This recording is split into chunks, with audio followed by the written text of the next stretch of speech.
¿Qué tal, chicos? Buenos días, soy el profesor Martín. Ahora vamos a ver, estamos terminando la Edad Media. La clase que estamos haciendo el día de hoy es sobre eso, cómo es que va a colapsar la Edad Media y cómo es que va a nacer la Edad Moderna. La Edad Moderna va a nacer sobre las bases del colapso de la Edad Media, ¿no? Vamos a empezar la clase como siempre lo hacemos conmigo, dándole las gracias a Dios. Le vamos a dar las gracias a Dios porque estamos vivos, porque estamos con nuestros padres, porque tenemos algo que llevarnos a la boca, ¿no? Mientras hay vida y esperanza, siempre se los digo. Tenemos que seguir trabajando porque estamos vivos, ¿no? Entonces seguimos luchando. ¿Está bien? Al mismo tiempo pedimos cosas. ¿Qué pedimos? Todos aquellos que vayan a necesitar. ¿Qué necesitan? Cosas materiales, ¿sí? ¿Qué necesitamos? ¿No? Necesitamos vida, necesitamos salud. No son cosas materiales, ¿no? Necesitamos cosas también espirituales. Pidamos por eso, ¿no? Obvio, lo material también es importante. Necesitamos tener algo que comer. Entonces también pidamos eso. Pero sobre todo que cuide a nuestros papás, que cuide a nuestros hermanos, a nuestras familias, a nuestros abuelos, ¿no? Eso pidamos, ¿no? Estamos viviendo, siempre les digo, un momento difícil que parece que no acaba, ¿no? Pero cuando más oscura es la noche, es porque sigue la mañana. Ya estamos en lo más oscuro de la noche. Después de esto va a continuar la mañana. Y en la mañana todo empieza de nuevo. Vamos a ver cómo empezamos de nuevo. La clase del día de hoy, como les decía, es sobre el colapso de la Edad Media. Hemos estado trabajando en Historia Universal, los temas que hemos visto desde Roma, ¿no? Cómo Roma llega a su fin.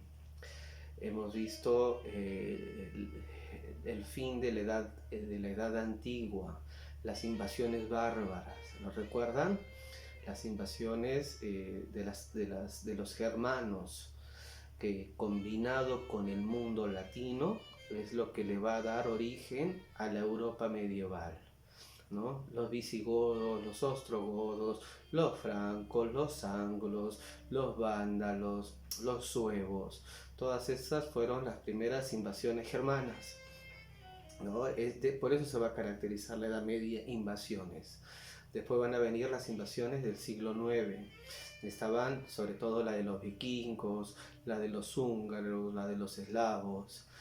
Después va a venir las invasiones de los mongoles, que van a ser retenidas en Europa. Después la del mundo islámico, ¿no? Europa en esta Edad Media se va a ver todo el tiempo invadida, lo que va a dar origen al mundo feudal. Una nueva manera de relación, una nueva manera de construir poder, donde el mayor poder no lo iba a tener el rey, sino el señor feudal. Entonces, vamos a ver cómo es que este momento de la historia va a culminar, el fin de la Edad Media. Vamos al texto, como siempre, lo voy leyendo y lo vamos explicando. Bien, entonces, la profunda crisis del siglo XIV provocó el fin de la Edad Media, ¿no? La Edad Media, siglo XIV, es un lapso enorme, casi 1000 años, ¿no? Desde el 476, la caída de Roma, hasta la caída de Bizancio, 1453. Son casi 1000 años de Edad Media. Como les decía, hay más tiempo entre nosotros y Bizancio que entre Bizancio y la caída de Roma, para que veamos la cantidad de tiempo que es la Edad Media. Son un montón de cosas que van a pasar.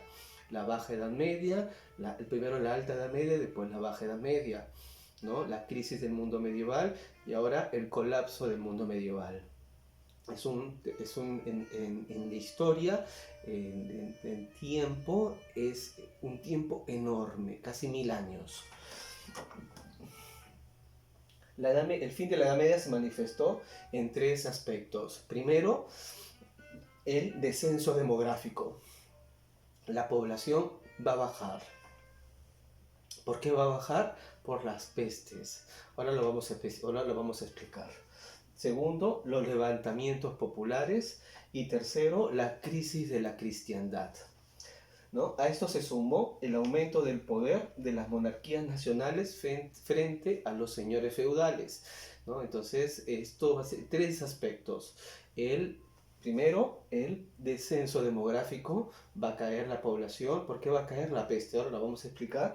Segundo, levantamientos populares, la gente está inconforme, hay un cambio climático. Y este cambio climático va a hacer que las cosechas cada vez sean peores. Cuando las cosechas sean peores significa que no hay para comer.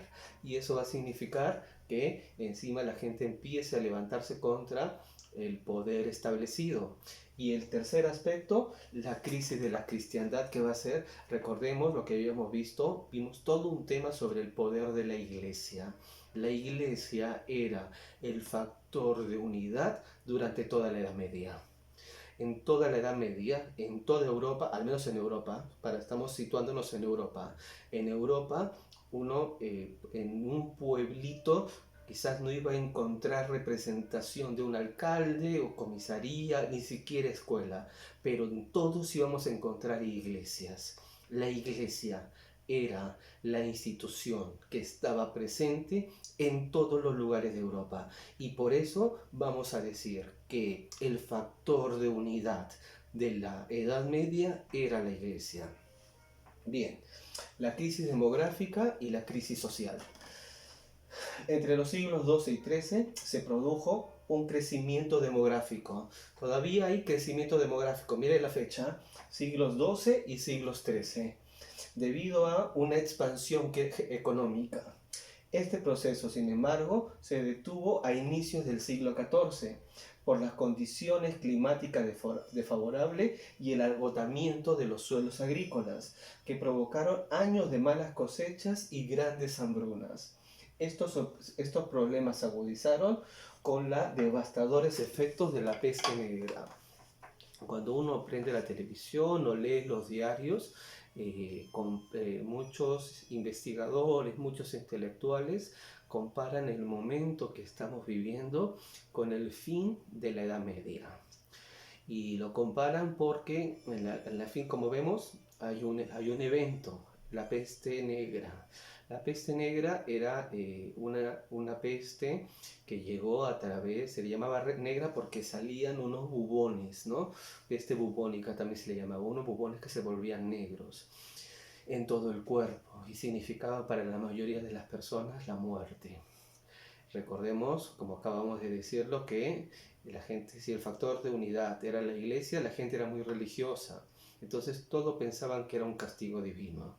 Después van a descubrir que la peste negra tenía que ver con las ratas, pero no con las ratas en sí, sino con las pulgas de las ratas que ellas eran las que infectaban, iban picándole a las personas e incubando en las personas esta enfermedad. Las personas van a estar enfermándose por toda Europa. Europa va a perder a la mitad de la población, ¿no? Inclusive en algunos lugares esta pérdida van a llegar a ser hasta casi el 70% de la cantidad de la población. Era un momento terrible. Pero como les decía, ¿no? Cuando uno empieza a leer a esos intelectuales que están hablando y que dicen que es el fin, ¿no? de la era que estamos viviendo, a mí me parece que no es tan así, ¿no? Porque no es tan solo un factor. Ahora estamos viviendo otra peste. Es cierto, todos la vivimos, vemos a nuestro alrededor cómo muere la gente. Al Perú le ha tocado un montón, pero no es un único factor, ¿no? En la Edad Media, para que terminara la Edad Media, hubieron tres factores. el crecimiento demográfico, el descenso demográfico, baja la población, los levantamientos populares por el cambio de clima y lo tercero es la crisis de la cristiandad. Tres factores, ¿no? La peste negra es uno tangencial que va a influir en el primero, en el descenso de la población, ¿no? Como les decía, lo de la peste negra fue un momento terrible para Europa, porque Europa fue la que perdió, como les digo, en algunos lugares hasta el 70% de la población de esos lugares, ¿no? La gente no sabía qué estaba pasando y se morían y uno tras otro, porque es la pulga de la rata, es tan chiquito que ni siquiera sabes qué era lo que te estaba enfermando. Ahora ya conocemos inclusive cuál es el virus portador, por eso es que se está tratando de crear una vacuna, ¿no? Antes de que llegue a nosotros, para que el cuerpo lo inmunice y cuando llegue la enfermedad, el cuerpo sepa defenderse contra ese virus. Entonces no sé si estamos viviendo el mismo momento y que podemos decir que nos encontramos al final de una era, ¿no? Porque vemos, no hay un único factor, son varios factores. El fin de la Edad Media, tres factores: descenso demográfico, crisis de la cristiandad y levantamientos populares.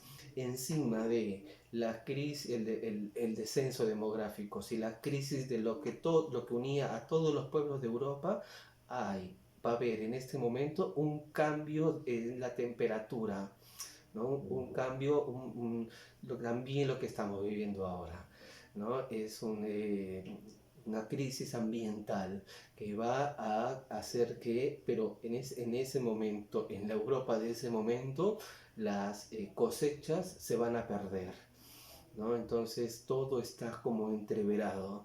Entonces la gente se va a empezar a levantar, van a empezar a pelear contra el poder de turno, los señores feudales, van a empezar a mudarse desde el campo hasta la ciudad, ¿no? Y hemos visto el nacimiento de las ciudades. En la clase pasada hablábamos sobre cómo habían nacido en la ciudad los burgos, ¿no?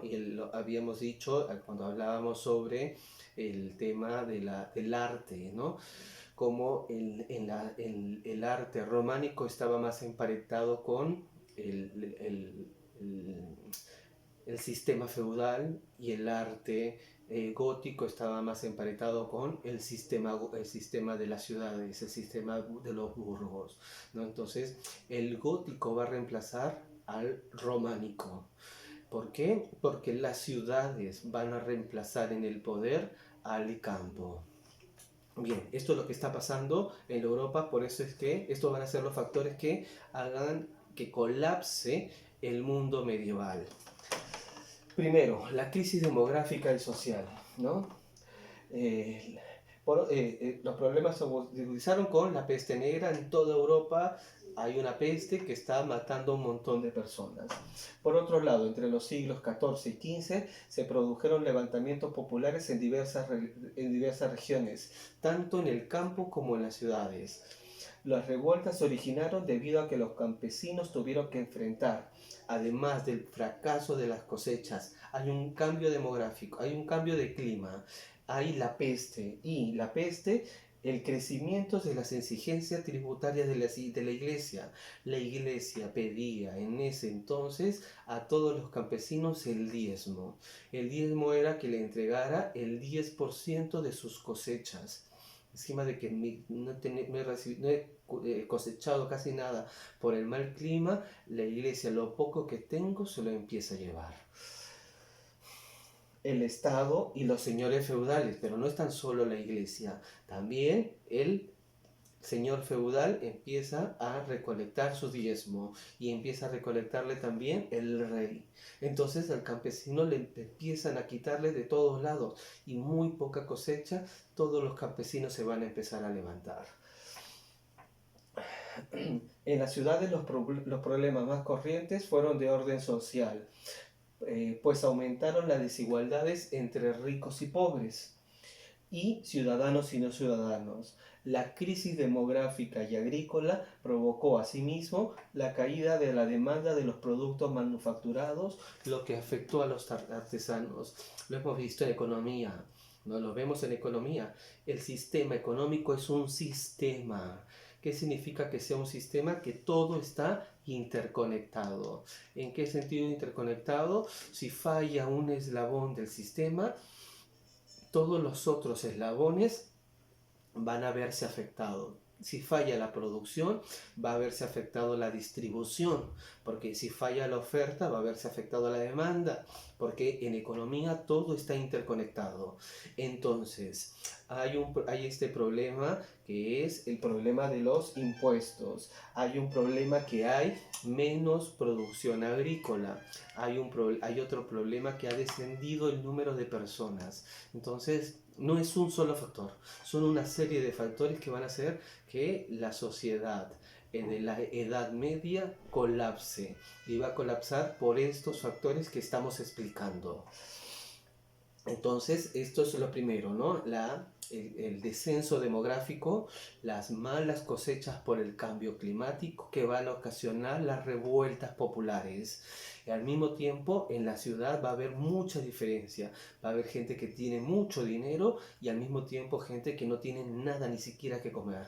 Y estas se van a rebelar contra los otros, lo que va a hacer que no tan solo en el campo, contra el señor feudal, los campesinos empiezan a levantarse, sino también en las ciudades. Van a empezar a levantarse contra los ricos, contra los pobres, ¿no? Eso era una revolución total, ¿no? Entonces esto es lo primero. El descenso demográfico a causa de la peste negra, los levantamientos populares a causa de las malas cosechas, que al mismo tiempo van a llevar que baje la producción, a que al mismo tiempo van a llegar que se aumente las desigualdades entre ricos y pobres. La crisis de la cristiandad.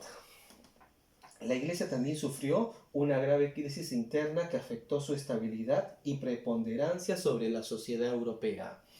A finales del siglo XIII se produjo una violenta disputa entre el Papa Bonifacio VIII y el rey Felipe IV de Francia.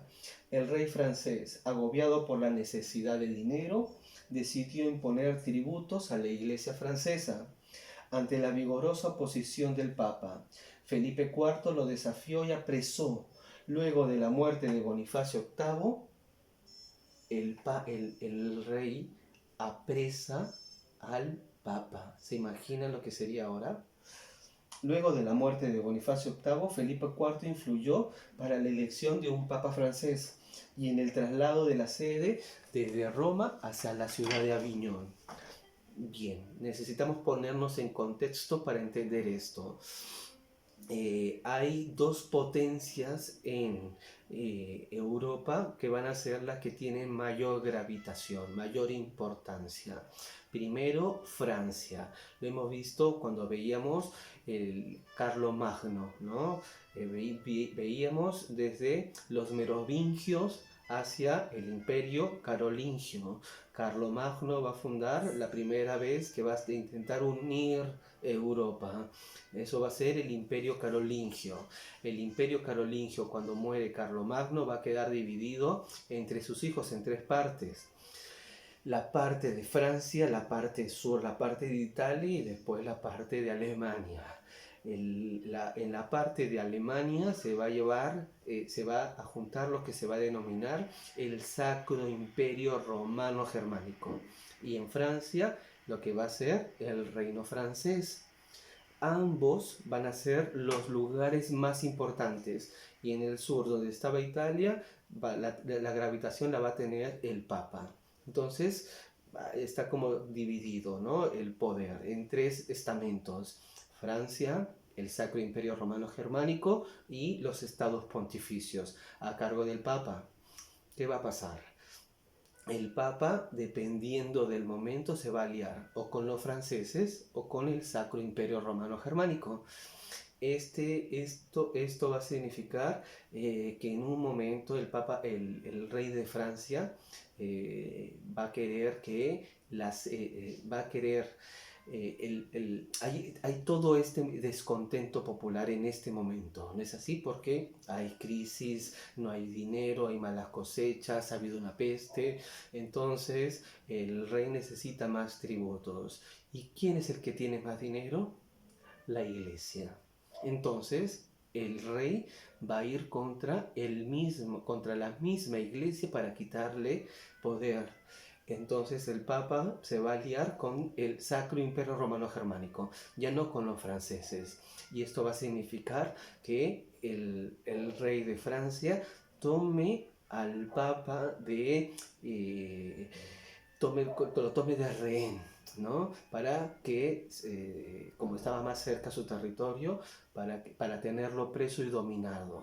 Entonces, eso es una crisis. Eso lo vamos a denominar el cisma de Occidente. ¿Por qué el cisma de Occidente? Porque en Roma lo habíamos visto cuando vimos el cisma de Oriente, el año 1054. Cuando regresemos, ¿no? Hay dos cismas importantes, no lo confundamos, el cisma de Oriente y el cisma de Occidente. Estoy explicando el cisma de Occidente. El cisma de Oriente es cuando el poder de la iglesia, la sede de la iglesia se quiere trasladar a Constantinopla. ¿Por qué motivo? Porque la sede del poder ya no se encontraba en Roma, sino la ciudad más importante. En este momento iba a ser Constantinopla, Bizancio. Entonces los emperadores de Bizancio van a decir, como esta es la capital más importante del imperio, aquí debe de encontrarse la capital, la sede del poder religioso. Y Roma va a decir que no, la sede del poder religioso debe de estar en Roma, puesto que en Roma murió Pedro. Entonces, en este lugar, en Roma, tiene que seguir siendo la sede del papado. Ahí la iglesia se va a dividir en dos, la iglesia de Oriente y la iglesia de Occidente. Esa es el primer gran cisma, la primera gran ruptura. La iglesia se va a dividir en dos, Oriente y Occidente, católicos y ortodoxos. Aquí es otro cisma. El catolicismo se va a partir de nuevo en dos. ¿En qué sentido? Lo que acabo de explicarle de Francia, ¿no? Francia va a querer, para tener más ingresos, para tener más recaudación, va a pedirle a la iglesia que aporte más tributos. La iglesia va a decir que no, se va a aliar más con el Sacro Imperio, y el rey de Francia va a tomarlo preso y ellos mismos van a elegir papas franceses. Única vez en la historia van a haber 6 papas franceses, uno detrás del otro, y todos en la ciudad de Aviñón. Y en Roma van a seguir habiendo otros papas que no se reconocían. Habían 2 sedes, por eso se le llama cisma de Occidente. La iglesia católica, que ya había quedado dividida en 2 después del cisma de Oriente, se va a volver a dividir en 2, entre la iglesia francesa y la iglesia romana. Entonces, en la iglesia francesa, en la ciudad de Aviñón, Aviñón es una ciudad de Francia, en Aviñón van a haber papas franceses, que van a ser igual de corruptos porque hemos visto también que en este momento la iglesia es muy corrupta. La iglesia de la Edad Media es una iglesia corrompida. Entonces, hay 2 sedes papales, la iglesia de Francia y la iglesia de Roma. ¿Qué van a hacer? Los papas de Roma van a excomulgar a todos los que sigan al Papa de Francia. Y el Papa de Francia va a excomulgar a todos los que sigan al Papa de Roma. Todos están excomulgados, nadie tiene a Dios, ¿no? Porque unos excomulgan a los otros, uno excomulga al otro y el otro excomulga al otro, al final no hay nadie tiene a Dios, ¿no? Que ellos eran los que manejaban supuestamente a Dios. Entonces ahí es donde los filósofos, los grandes intelectuales de la época van a decir, no, estos tipos están destruyendo lo que es el discurso divino. El poder de la iglesia no puede estar en manos del Papa, va a estar en manos de un concilio, que va a ser como un parlamento divino, ¿no? Un parlamento de obispos. Esto ahí se va a solucionar, en un concilio, y van a elegir a otro Papa y que va a solucionar el problema, pero este problema va a durar 50 años. 6 papas en Francia.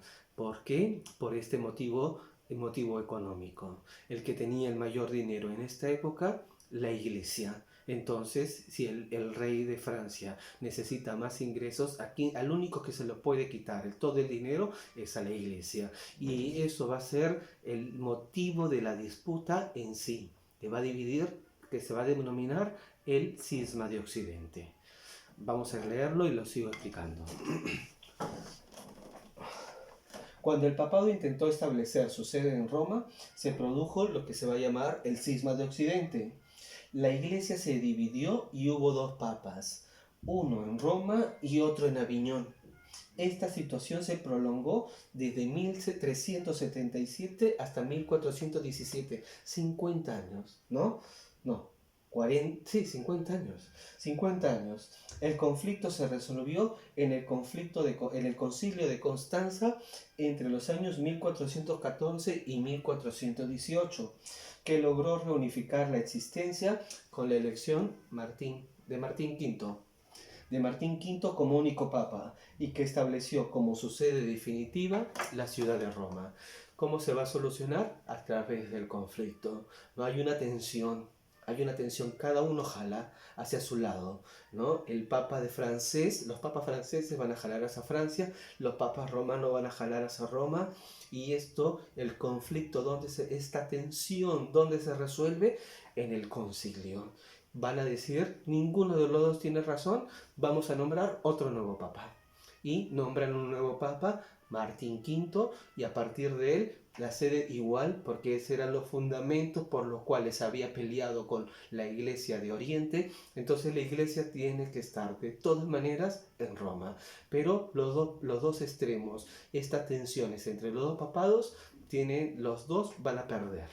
¿Cómo se va a resolver? Les vuelvo a repetir, un nuevo papa. El nacimiento de las monarquías nacionales, pero eso también va a significar el decaimiento del señor feudal. Estamos viendo cómo el campo a raíz del cambio climático. Hay un video bien bonito, búsquenlo en YouTube, ¿no? Cómo el clima cambió la historia. Es bien bonito porque ahí implica este momento en particular. Entonces, el clima, este cambio climático que hubo en este preciso momento va a significar el decaimiento del poder de los señores feudales. Pero el poder se equilibra. El poder tiende a equilibrarse. El poder no puede estar vacío. Si no lo tienen los señores feudales, ¿quién va a tener el poder? El rey. El rey va a ocupar el poder que los señores feudales habían dejado de tener. ¿En dónde? Principalmente en dos lugares, en Francia e Inglaterra, que es lo que vamos a investigar ahora. Hacia el siglo XIII, el poder político de los señores feudales decayó debido a los procesos de unificación por monarcas, como los de Inglaterra y Francia. Estos van a ser los primeros que van a establecer este nuevo poder, que van a poder interpretar este cambio de época y como ya los señores feudales no tienen tanto poder, van a reunir en sí el poder que habían dejado de tener los señores feudales. Inglaterra. En el siglo XII, los monarcas ingleses expandieron sus territorios y llegaron a dominar parte de Francia, ¿no? Y recordemos que Inglaterra es solamente la isla, ¿no? Un momento. Entonces, en el siglo XII, los monarcas franceses expandieron sus territorios y llegaron a dominar parte de Francia, ¿no? Inglaterra está dentro de la isla. Los anglos, recordamos cuando vimos las invasiones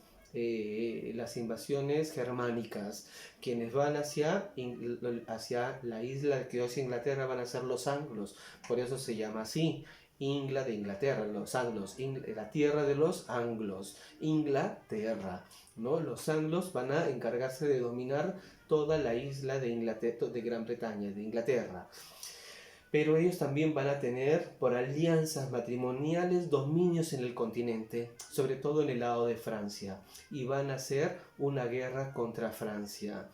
Las disputas entre Inglaterra por querer controlar estos dominios dentro de lo que es el espacio geográfico de lo que Francia consideraba suyo, que es el continente.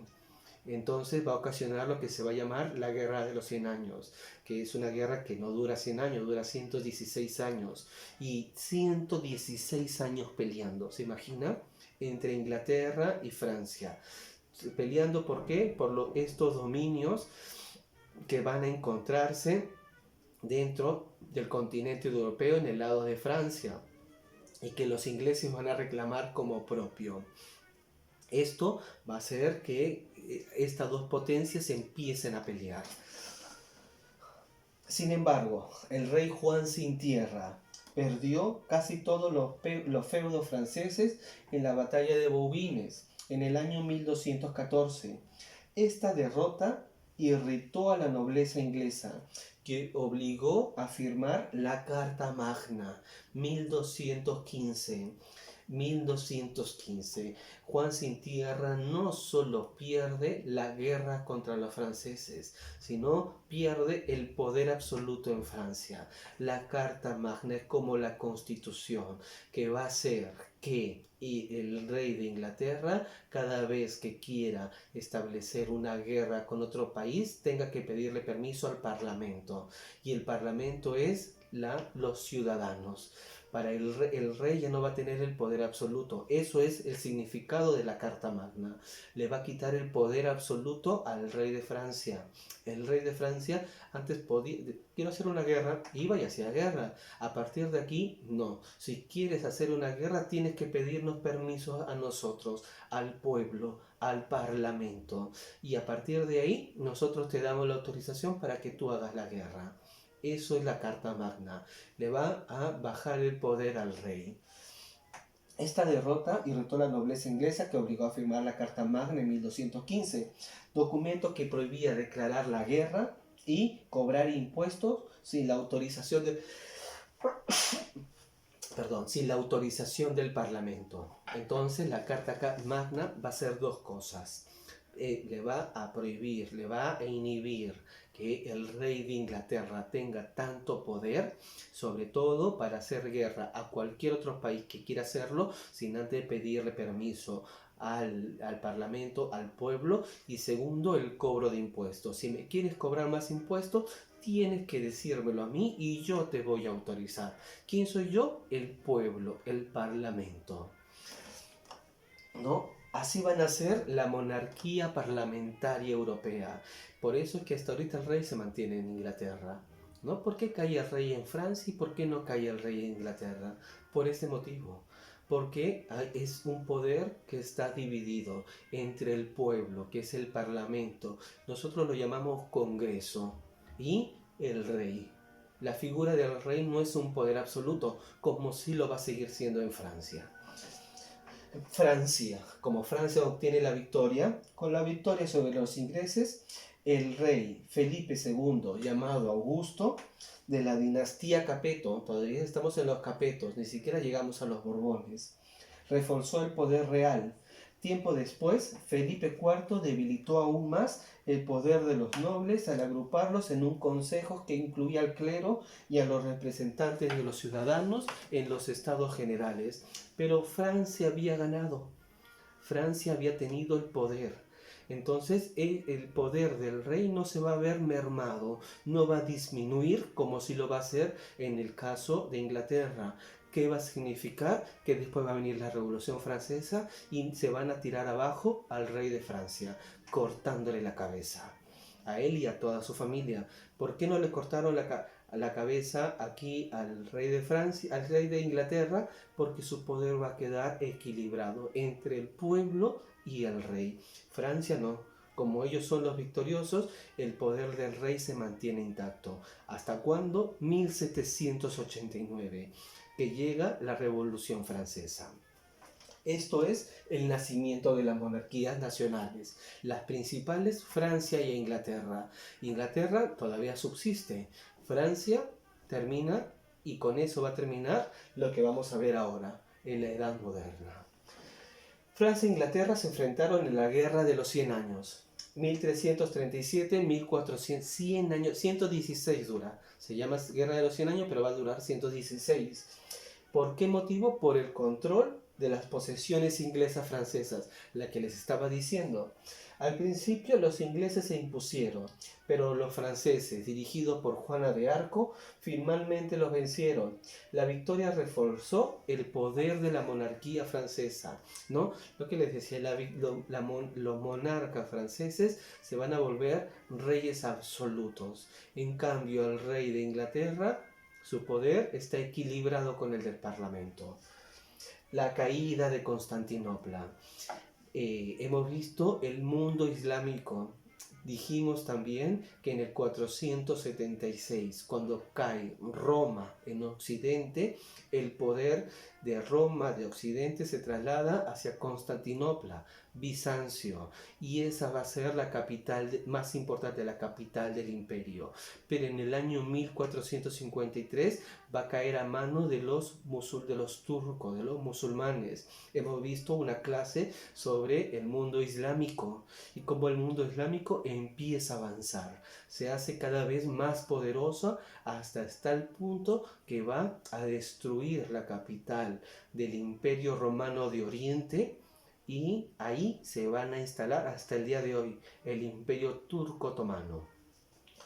Entre los factores y procesos que originaron el fin de la Edad Media, porque esta es la fecha con la cual vamos a determinar el fin de la Edad Media, se encuentra la caída de Constantinopla, del imperio de Bizancio, no el imperio bizantino, a manos de los turcos otomanos en 1453.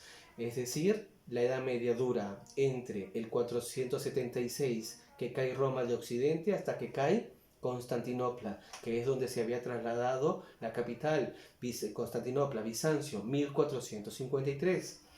Como consecuencia se interrumpieron las rutas comerciales hacia Oriente, porque por ahí era la ruta principal, y muchos bizantinos regresan a Europa, huyen hacia Europa occidental, llevando consigo la tradición cultural greco-latina, ¿no? Entonces, el mundo greco-latino se había resguardado en Constantinopla. Ahí estaba todo lo que hemos visto, ¿no? El mundo de Roma, el mundo de Grecia, todos los sabios antiguos se habían quedado resguardados en Constantinopla. Pero una vez que Constantinopla cae a mano de los turcos, todos los sabios no son, el mundo islámico es musulmán, ya lo hemos visto en la clase del profeta Mahoma. Entonces, ellos y Constantinopla era cristiana, ellos van a querer regresar en donde se sientan más cómodos con su fe y van a regresar a Europa. ¿Y con qué van a regresar? Con toda la tradición que ellos habían estado guardando sobre el mundo antiguo. Es decir, a través de ellos también nos va a llegar todo lo que había en el mundo antiguo, ¿no? Estas grandes obras del mundo griego y del mundo latino. El mundo latino, el mundo romano antiguo, que es lo que empezamos a ver, que ustedes me presentaron sus trabajos en las primeras clases. Ahora vamos a hacer lo de la formación del Estado moderno. En el siglo XV, Europa experimentó un proceso de recuperación demográfica y económica, así como importantes cambios políticos que hicieron posible el surgimiento de los estados nacionales. Sí, en la Edad Media, la característica principal es la del señor feudal, en donde hay un castillo rodeado por muros, en donde los campesinos están trabajando para el señor feudal. Va a dejar de ser tan chiquito su mundo y va a empezar a ser un mundo más amplio, el mundo del Estado-Nación. ¿Cuándo van a ser? Aquí, en la Edad Media. Ya lo hemos visto, Francia Francia, sus límites naturales, el río Rin para separarme del Sacro Imperio Romano Germánico, los Pirineos para separarme de España, España del otro lado de los Pirineos, Francia en el medio, Inglaterra en su isla, cada potencia teniendo un lugar propio para poderse establecer. Estado-nación, ¿no? Ya no hay señor feudal, hay Estado-nación. Yo soy francés, yo no es que pertenezco al señor feudal tal, sino que pertenezco a Francia, pertenezco a Inglaterra, pertenezco al Sacro Imperio Romano Germánico o a España. Ahí es cuando van a empezar la formación de los estados modernos. A ver, ¿por qué creo que cómo es que van a llegar a surgir los estados nacionales? Vamos a leerlo, ¿no? El renacimiento económico y social. A mediados del siglo XV, Europa empezó a vivir un periodo caracterizado por la estabilidad política, el mejoramiento del clima, ¿no? Ya hay una estabilidad política, estamos viendo, las monarquías van a ocupar de lo que antes el poder que tenían el señor feudal, entonces hay una estabilidad política. El clima va a volverse a estabilizar, ¿no? Primero habíamos dicho que el clima se enfría un montón, las cosechas son malas, el clima vuelve a la normalidad. La epidemia, así como llegó, va a desaparecer. Va a desaparecer con un costo muy alto, como les dije, se va a llevar un montón de gente. Y la recuperación demográfica, es decir, como hay un aumento en la producción de cultivos, ya se acabó la peste, las personas van a empezar a vivir más tiempo, van a tener más que alimentarse, van a volver la población va a volver a aumentar.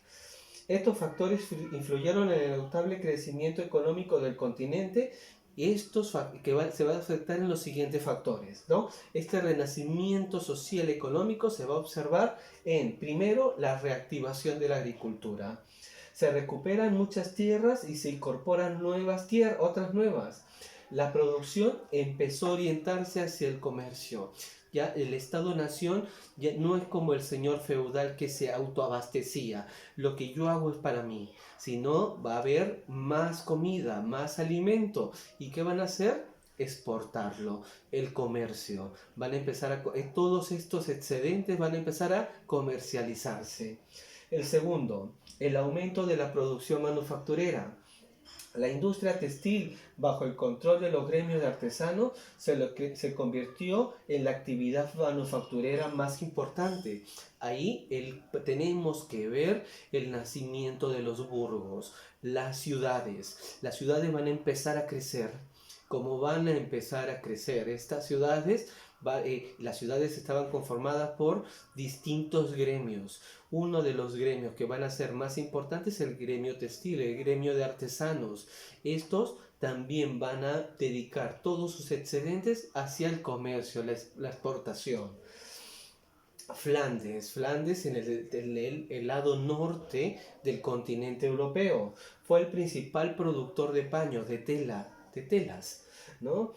Pero Inglaterra empezó a convertirse en un fuerte competidor por los precios más bajos y la amplia difusión de sus productos. También se desarrollaron industrias alimentarias, metalurgia y naviera, todo ligado al comercio, ¿no? Todo empieza a renacer, la industria empieza a renacer, pero no tan solo la agricultura, ¿no? Empieza la industria naviera, el hacer de barcos, la industria manufacturera, la industria textil, la metalurgia, los metales, ¿no? Los alimentos, hay un excedente en alimentos. Todo empieza a aumentar y a qué se va en dónde se va, qué se va a hacer con esos excedentes, empezar a exportarlos, comercializar. Así es como Europa empieza poco a poco a ganar más terreno, más impulso y mayor desarrollo económico y riqueza. El desarrollo comercial, ¿no? Si estamos diciendo que todo esto va a influir en el comercio, ¿cómo va a influir en el desarrollo comercial? El Mediterráneo, que era por donde se comunicaba desde el antiguo Imperio Romano todos los pueblos, va a continuar siendo la principal ruta comercial entre Oriente y Occidente. aunque el Atlántico va a empezar a cobrar importancia. ¿Por qué? Porque la ruta de acceso entre Europa y Oriente era Constantinopla. Si se cierra Constantinopla, hay que buscar otras rutas. Y ahí es cuando va a venir el descubrimiento de América. A partir de ahí, por este motivo, porque como cerraron Constantinopla, están buscando otra ruta de comercio. Empiezan los sabios a darse cuenta de que el planeta no es plano, sino es redondo. Como es redondo, si voy hacia el oeste, tengo que llegar hacia la China, pero en el camino se van a encontrar con nosotros, con América. América entonces se va a convertir en en el camino, en el lugar para poder expandir. A ver, el descubrimiento de América no es que los españoles hayan querido venir a conquistarnos a nosotros. Los españoles lo que estaban haciendo eran buscando nuevas rutas de comercio. ¿Para quién? Para comunicar a Europa con Asia. Los europeos estaban buscando Asia y en el camino se encuentran con América. Por otra parte, la creación del banco y del uso de crédito y las letras de cambio perfeccionaron el sistema hasta el día de hoy, ¿no? El crédito y las letras de cambio van a perfeccionar el sistema financiero. La sociedad continuaba, pero igual van a haber algunas continuidades. La pirámide social va a continuar con la misma estructura, ¿no? ¿En qué sentido? Nobleza, clero y campesinos van a ser los tres estamentos de la sociedad. La nobleza y el clero siguieron siendo los estamentos privilegiados. No pagaban impuestos directos, dominaban a la sociedad y ocupaban los principales cargos. Eran grupos minoritarios, aunque el número de sus componentes aumentó considerablemente. Y esto va a seguir hasta la Revolución Francesa, es decir, hasta el fin de la Edad Moderna. Dentro del estamento no privilegiado vamos a encontrar a lo que va a ser la burguesía, los burgos. ¿Recuerdan el nacimiento de las ciudades? La burguesía, las personas que viven ahí van a ser los estamentos no privilegiados porque ellos continuaban pagando impuestos. La burguesía alcanzó una gran importancia. Estaba formada por familias de los grandes comerciantes y banqueros que poseían enormes riquezas y poder. Algunos de sus miembros se enlazaron con la familia de nobles buscando un ascenso social. Eso era lo que buscaban los burgueses. No buscaban un mundo más igual, buscaban ser nobles. Los campesinos seguían teniendo duras condiciones de vida. ¿Quiénes eran los que pagaban los impuestos? Los burgueses y los campesinos. El clero y los nobles siguieron sin pagar impuestos. Y en su mayoría eran muy pobres. Los más pobres eran los campesinos. Aún así, en Europa Occidental mejoraron su situación, ya que con casi la totalidad de los países dejaron de ser siervos y se volvieron en personas libres. Durante la época del señor feudal, el campesino era el siervo del señor feudal. En esta época ya no va a ser el siervo del señor feudal, va a ser el tributario del Estado-nación. El campesino no es siervo de nadie, solamente rinde tributo ¿a quién? A la nación en donde se encuentra sus tierras. Si estoy en Francia y estoy campesino, tengo que pagarles tributo al rey de Francia, ya no al señor feudal y al rey de Francia y a la iglesia. Van a disminuir su cantidad de impuestos que tienen que pagar. Las bases del Estado Nacional. Durante el siglo XV surgió una nueva idea de Estado que dio lugar a monarquías nacionales y centralizadas. El poder en la figura del rey, ya no en el señor feudal, se va a ver esta centralización del poder, lo que le decía hace un rato. Los reyes tuvieron que doblegarse ante la resistencia de los dos grandes estamentos de la sociedad feudal. ¿Quiénes eran esos grandes estamentos? Los nobles y el clero. Los reyes, con el apoyo de la burguesía, utilizaron las guerras y las alianzas matrimoniales para debilitar el poder de los nobles y para controlar la iglesia. Ya no va a ser la iglesia esa institución que le daba unidad a toda la Europa durante la Edad Media. Va a ser el rey.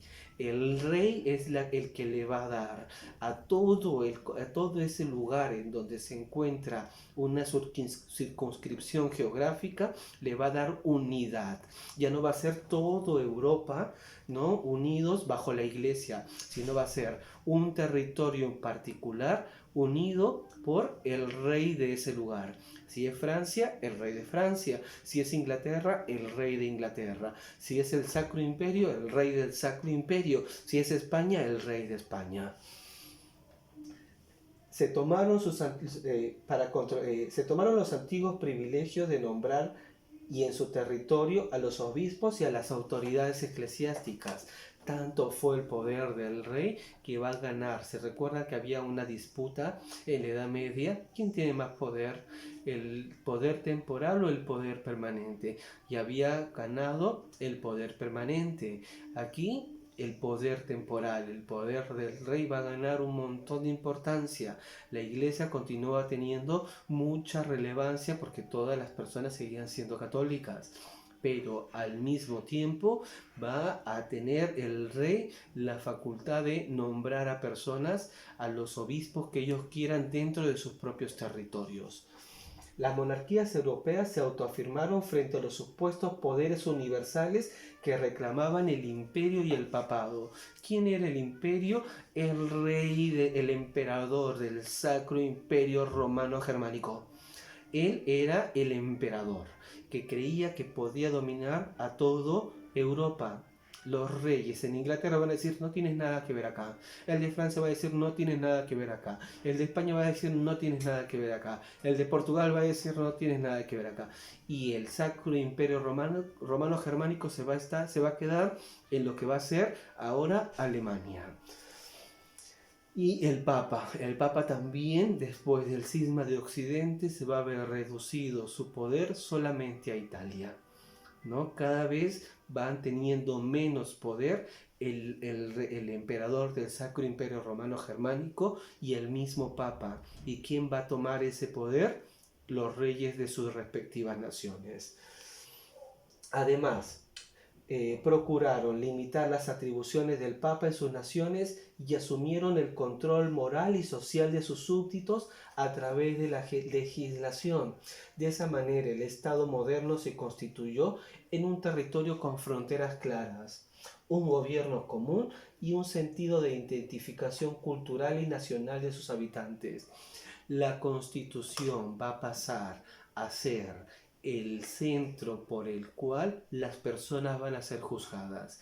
Antes eran juzgadas por la iglesia. La Santa Inquisición era la que se encargaba de juzgar a las personas. Acá van a decir, no, ya no. Ahora va a ser la Constitución, el marco social, el contrato social, firmado entre el rey y sus súbditos. ¿Para qué? Para que disminuirle el rol, el poder que tenía el Papa en los asuntos de controlar a la población. Ya no es necesario el Papa, ahora es necesario la figura del rey. Entre 1450 y 1500, los reyes instituyeron ciertos elementos para organizar y consolidar los nacientes estados modernos. ¿Cómo es que los reyes, con qué elementos va a contar el rey para poder organizarse dentro de este territorio que se va a llamar Estado-Nación? Territorio, lo han visto con la minorita cívica, es la tierra, el territorio dentro del Estado, el conjunto de personas, instituciones y nación, ¿no? ¿Con qué elementos va a empezar a contar? Primero, una burocracia profesional, creada para hacer cumplir las órdenes del rey en todo el territorio.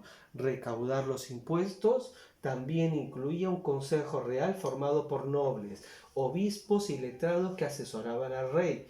Es decir, esta burocracia es la que se va a encargar de cobrar los impuestos para el Estado-Nación, ¿no? Ya no hay cobrar tributos en la iglesia, ya no hay cobrar tributos en el señor feudal. Ahora solamente pagas tributos al rey del país en donde te encuentres. Y ya no eres siervo del señor feudal, ahora eres un ciudadano libre. Un ciudadano libre siempre y cuando pagues tus tributos. ¿Y a quién le tienes que pagar tus tributos? Al país en donde está.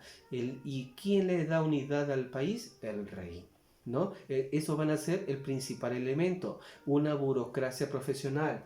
El segundo, la diplomacia. Ya no se va a usar la guerra, ahora vamos a mandar emisarios, conformada por embajadores que cuidaban las relaciones de su país con otros estados, por encargo del rey para mantener la paz. No podemos estar peleando con todo el mundo porque es muy costosa la guerra, cuesta mucho. Entonces tratemos de estar en paz.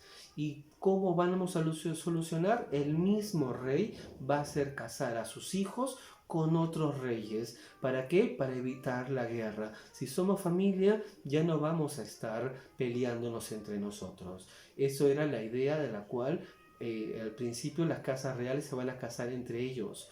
No solo las casas reales se van a casar solamente entre reyes. ¿Para qué? Para impedir la guerra de ese país, de ese nuevo Estado-Nación con otro nuevo Estado-Nación por más poder. Después, un ejército permanente, compuesto por soldados remunerados y oficiales profesionales. Fue esencial para mantener la autoridad real del país. Hasta antes de esto no había un ejército profesional, un ejército permanente, sino mercenarios, a la cual se les contrataban, podían venir de cualquier lugar y se les contrataba para que peleen a favor del rey. O en el caso de la época del mundo feudal, el señor feudal mandaba a los siervos que tenía a su cargo por estas relaciones de poder en el mundo feudal. Va a cambiar, como ya no hay un feudo, no hay un señor feudal, sino hay un rey, el rey va a tener un ejército permanente. Y cuarto, los impuestos. Dinero que era cobrado por los súbditos para garantizar una fuente de ingresos al rey. El único que cobraba impuestos, el rey. Muchos estados se unieron mediante alianzas matrimoniales o conquistas. De esta forma se crearon nuevas y grandes potencias. En gran medida son el origen de los actuales países europeos. Destacaron 4 reinos, ¿no? El caso de estos principales reinos vamos a ver que van a figurar en toda la Edad Moderna. Van a ser el origen del Estado-Nación que hasta ahorita existe. Inglaterra, Francia, España, Rusia. Son países que hasta ahora los escuchamos. ¿Cuándo nacieron? Aquí, en la Edad Moderna. Ellos son los que le van a dar origen a la Edad Moderna y son sobre los cuales se va a fundamentar inclusive nuestra propia existencia como país. ¿Por qué existe un país Perú? ¿No? ¿Cuáles son los orígenes? Tendríamos que remontarnos hasta aquí para diferenciarnos de los vecinos de Bolivia, de Chile, de Ecuador, de Colombia, ¿no?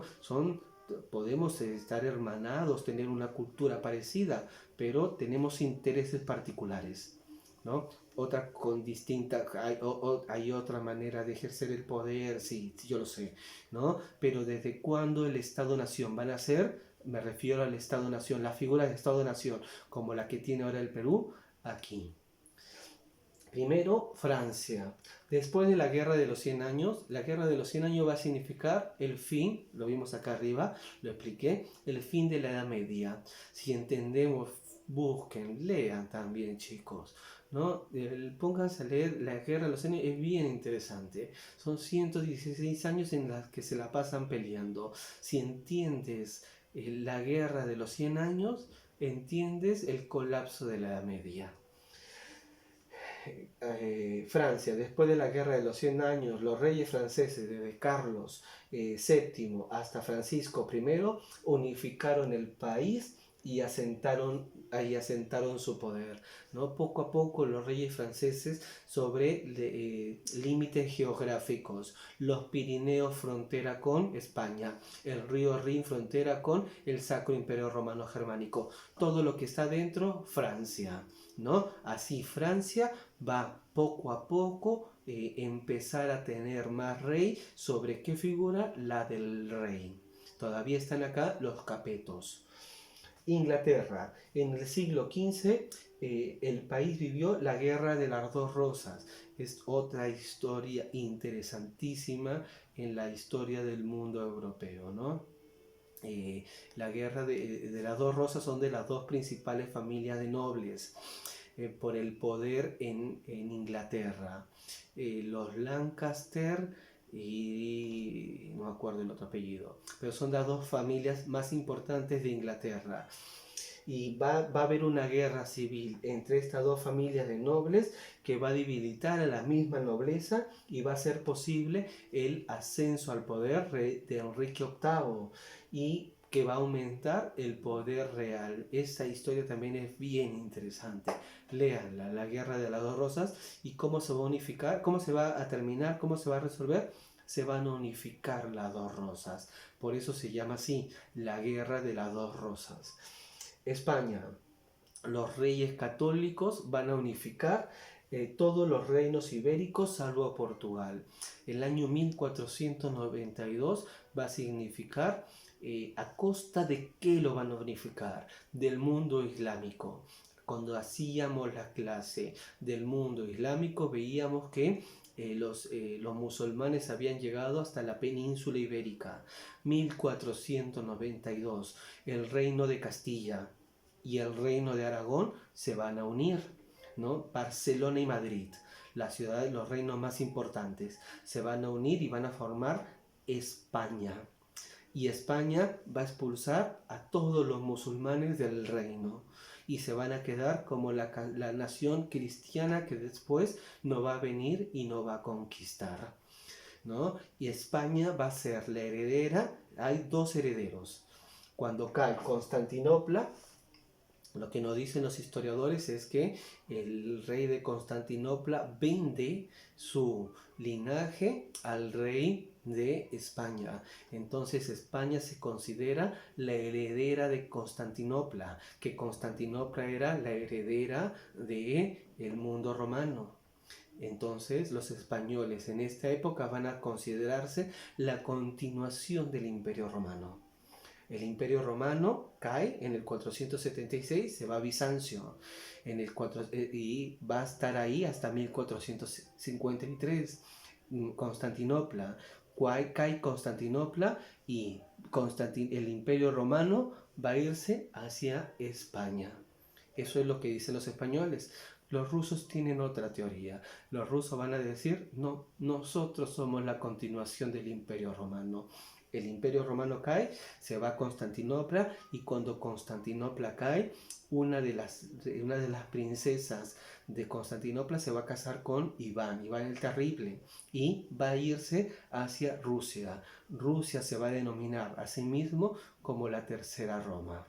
Entonces, dos países principalmente van a querer hacerse como si ello fuese la nueva Roma.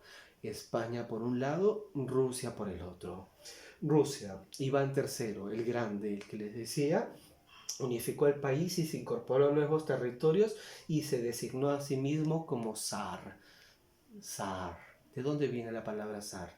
César, emperador. Tal como el Imperio Romano, con el mismo nombre inclusive, ¿no? De Rusia.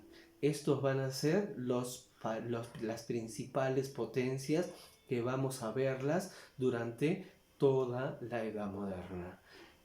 Cae la edad, el colapso del mundo medieval, empieza el mundo moderno. Ya saben lo que tienen que hacer.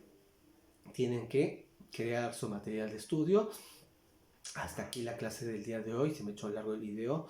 Discúlpeme. Bueno, espero que tengan un buen día, chicos. Estoy pensando en ustedes. Nos vemos. Chau.